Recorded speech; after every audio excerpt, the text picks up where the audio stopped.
binding them together. And this is what globalism and the New World Order is. This is what they teach at Harvard and Yale and at the public school of public affairs at UT. Aaron Dykes went there, has a degree from there. And they taught world government's good, global corporate control, one world currency. And so when I hired him, it was a perfect fit because he'd been there, but they'd tried to teach him it was all good. And obviously here, he knew it was all true because he'd already been taught all that, just we have a different perspective.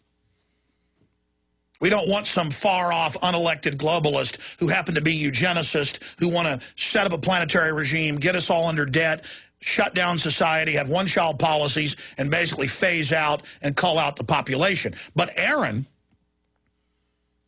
when he got here, would just laugh at the mainstream media, saying there's no world government, there's no new world order, when all he was taught was that it was good and it was great. And you hear these college students calling in, especially people going for their masters and their PhDs. Same thing with Steve Watson. He's got a master's in political science from a university in England.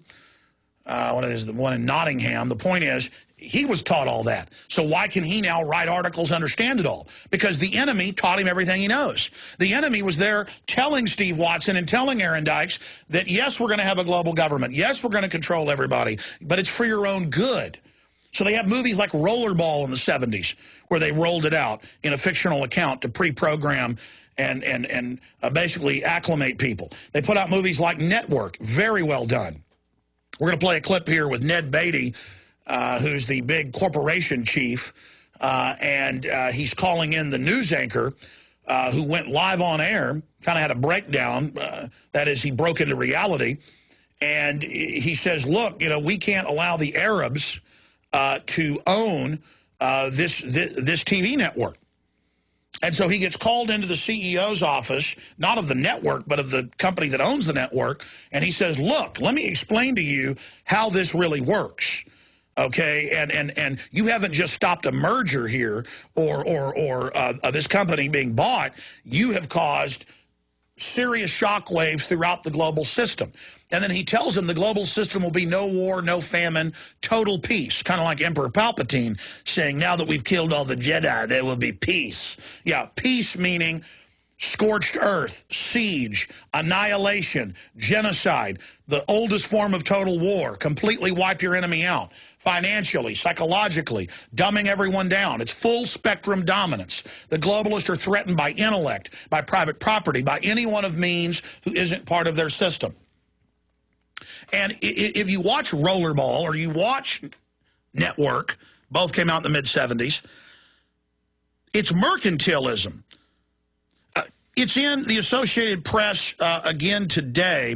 It broke a few weeks ago that China is internally putting pressure because they own over $1 trillion of, quote, U.S. T-bills, U.S. debt instruments, that they're ordering the Treasury to order the SEC to allow the Chinese to buy up critical infrastructure. Oil fields, toll roads, media companies, giant positions in stock markets, not the stocks being traded, the stock markets themselves. The Germans, the EU, driven by the Germans, are now taking over the New York Stock Exchange. It's all merging right now. And they've got this mercantilism where China keeps their currency low. Yeah, there's the headline, AP Business. China, state firms to hand over more profits. No, that's not it. It's a headline of China. Let me give you the exact headline. China used U.S. debt holdings to pressure U.S. Here, I'll just dig it out. Problem is, I put all these articles together. There's so many, and then, it doesn't matter. It's all over the news. Everybody knows about it. I'm going to find it here, because I don't want to just say something and then not have it. Maybe it's in my global stack. There it is. Cables showed China used debt holdings to press U.S., and that's out of AFP, but it's also an AP. Good job, Marley. Okay, so there, documented that for you. But it's all about the globalist at the banking level above countries with a balance of power so that nation states can't be strong and independent, and then all the power is in the hand of the offshore globalist. And so China keeps their currency way low, basically devalued. so no one can compete with them. They have internal tariffs against our goods getting in. NAFTA and GATT and these international trade agreements are used with all these third world countries to leverage the U.S. with labor cost and with environmental regulations we have here and oppressive taxes to where you physically cannot make the products in many cases here in the U.S. And Mexico's losing its jobs now to China. And so is India. No one can compete with it because they've got giant slave factories where they've got to put big nets around their 5- and 10-story buildings because people are committing suicide by the score every day. They're now drugging the workers so that they'll submit. Japan's looking at drugging their workers with lithium. The U.S. government was in the news 2 days ago calling for it. I mean, they're bringing in a system so dehumanizing that they're openly saying we're going to drug you and put suicide nets up. That's the model. China, already doing it.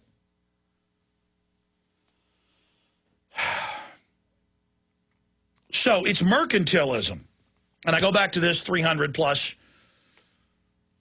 years ago.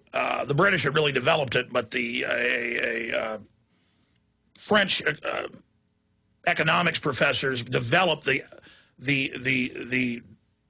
tome or the handbook of mercantilism. And I've talked about it before, but to understand New World Order globalism, you got to understand this. This is the key to everything. French possessions, say in the case of the eastern half of Hispaniola, what's Haiti today, they would not allow, under penalty of imprisonment or death, even French citizens who were living there and running sugarcane plantations, slave plantations, to build a pickaxe, to forge a shovel, to make a firearm, to have any value-added product. There were even rules against glass, against blowing glass. And you can study this same thing in the British-run colonies that is, of course, the original 13 states. Before that, the 13 colonies. And then later when people would revolt, they'd say, okay, well, we'll just put a big tax on finished goods. They would only allow colonies to produce raw material so that it would have to be shipped back to the imperial seat, the imperial keep. And once it was shipped there, and once it was in place there, then they would sell it back as value added to the people in the colonies, and that was used as a form of control. Now, that's mercantilism. Now, what we live under today, what we're entering now is neo-mercantilism. And no one else sees this. No one else talks. I've been talking about this for 15 years because I've studied mercantilism. I looked at globalism. I looked at what they said globalism was, and it was mercantilism without the name. And I'm waiting for professors and economists and others to pick up on this. I mean, am I really smarter than you as someone studying economics and history? No, you're just not seeing it. But a rose is still a rose by any other name. This is mercantilism. And so the Arabs aren't allowed in their deals to produce any manufacturing. They've got to buy their jet airplanes and their Caterpillar equipment, their bulldozers and cranes from European or U.S. companies. They've got to buy their software from the Japanese or the Chinese. And in the agreements they signed in the mid-1970s, this is on record,